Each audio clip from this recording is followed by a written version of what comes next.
Fala pessoal, fazendo esse vídeo rápido aqui para responder ao vídeo do meu xará, o Alisson com I, do canal O Pessimista.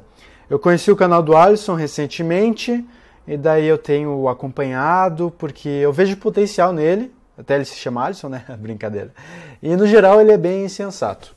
Eu quero aqui comentar brevemente algumas coisas no vídeo Princípio do Libertarianismo, Propriedade versus Liberdade, aproveitando o meu background filosófico sobre os assuntos que ele trouxe. E bem, basicamente ele defende que o verdadeiro princípio implícito no libertarianismo não é a liberdade, como por exemplo a gente vê no liberalismo clássico. O princípio do libertarianismo é a propriedade. Eu concedo isso tranquilamente. Tanto libertários anarquistas quanto libertários minarquistas colocam a propriedade como um princípio basilar, ainda que a gente leia libertarianismo e pense, por óbvio, em liberdade, né? A discordância entre os libertários, portanto, é quanto ao papel do Estado, qual o grau de extensão que ele deve ter. Os anarquistas defendem que ele não deve ter extensão alguma, enquanto os minarquistas acreditam que o Estado deve ser, então, aí mínimo. Enfim, eu quero pontuar 3 coisas aqui sobre o vídeo do pessimista, dentre tantas que eu poderia pontuar e falar horas e horas.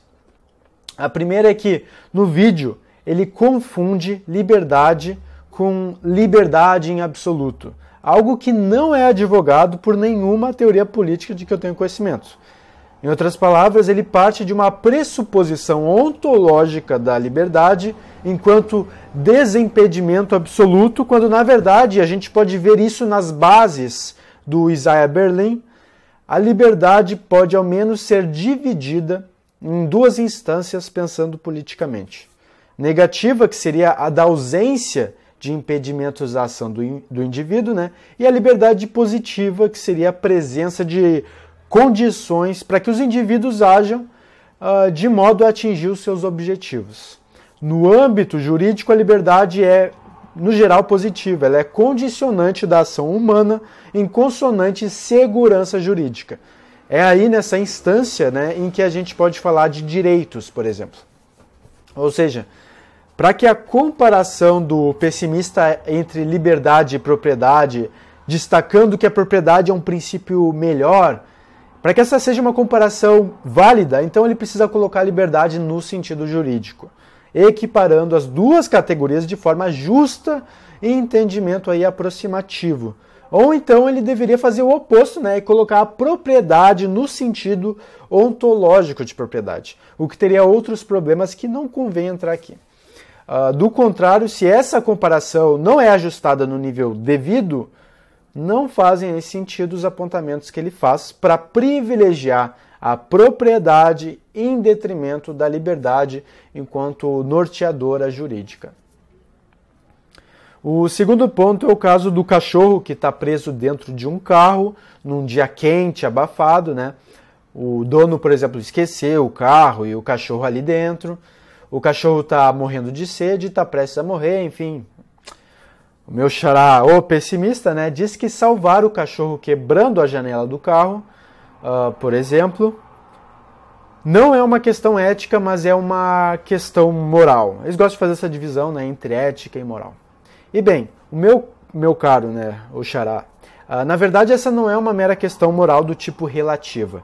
Na verdade, essa é uma questão objetiva da existência de um ser senciente, o cachorro, que merece ter a sua vida respeitada. A vida do cachorro tem relevância moral. Não porque os seres humanos se compadecem com o bichinho, sendo, portanto, algo relativo de cultura em cultura, mas porque é objetivamente constatável que o cachorro é senciente e ele experiencia sensações relevantes como dor e prazer.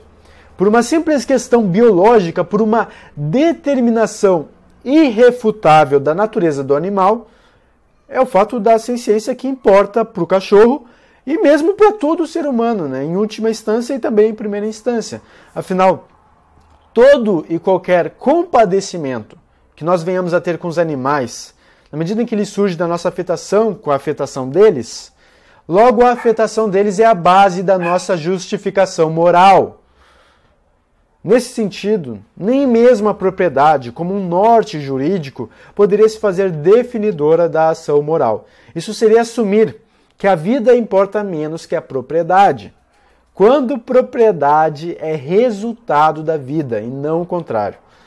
Tem uma questão de escala aqui que simplesmente a gente costuma ignorar na questão do cachorro só porque ele não é da nossa espécie. Porque se fosse um ser humano dentro do carro, não conheço um ANCAP que assumiria que devemos respeitar a propriedade privada. A autopropriedade viria primeiro, não é mesmo? Enfim, em outras palavras, não é uma questão de ação superrogatória. Pesquisem esse termo aí. Como se não salvar o cachorro fosse tudo bem, ou então se salvar fosse tudo bem também, dá na mesma. Não. Na verdade, essa é uma questão de normatividade. Você deve salvar o cachorro, e isso tanto por uma visão de que o cachorro teria um valor em si mesmo, que seria uma pegada deontológica, que eles se baseiam, os ANCAPs se baseiam, talvez eles não saibam, né? Quanto porque o saldo final da ação é positivo, que seria uma justificação consequencialista, né? O próprio ANCAP, o pessimista, o Alisson, que eu estou criticando aqui, mostrou que o saldo final da ação é de salvar o cachorro. E é positivo, isso é positivo, ele mesmo considera. E se a ética libertária visa resolver conflitos, como diz o Sheffield, isso é simplesmente decisivo. Sem falar numa justificação na ética das virtudes, o que seria mais óbvio, né? Que a prática do heroísmo comedido, ela é virtuosa. O caráter do ser que salva um ser indefeso é um caráter virtuoso e, por derivações, as suas ações são justas. Enfim, tudo isso é questão normativa e nem de longe se reduz a direito à propriedade, muito menos a questões jurídicas. Aproveitando isso, o terceiro ponto é que a delimitação feita de ética, no sentido jurídico, que o pessimista faz, é duvidosa. Isso porque direito não é ética, normatividade não é positividade, regras e normas não são princípios, enfim, várias confusões aí que dá para destrinchar, mas que eu acho que por aqui tá bom, né? Tá bom o suficiente, poderia estender essas críticas e eu não vou. Então, Alisson pessimista, minha versão pessimista, eu sou mais feliz. Eu te convido a pensar sobre essas coisas, né? Como eu disse no começo, eu acredito que você tem potencial para ir além, né, das obviedades anarcocapitalistas e advogar por um libertarianismo aprimorado. Melhor que a da maioria dos ANCAPs e youtubers que circulam por aí. Uma dica, vai ler lá o Mike Hilmer, né? Eu fiz um vídeo. E também convido-te a assistir aos meus vídeos, isso mesmo, né? Sobre criticando a ética libertária.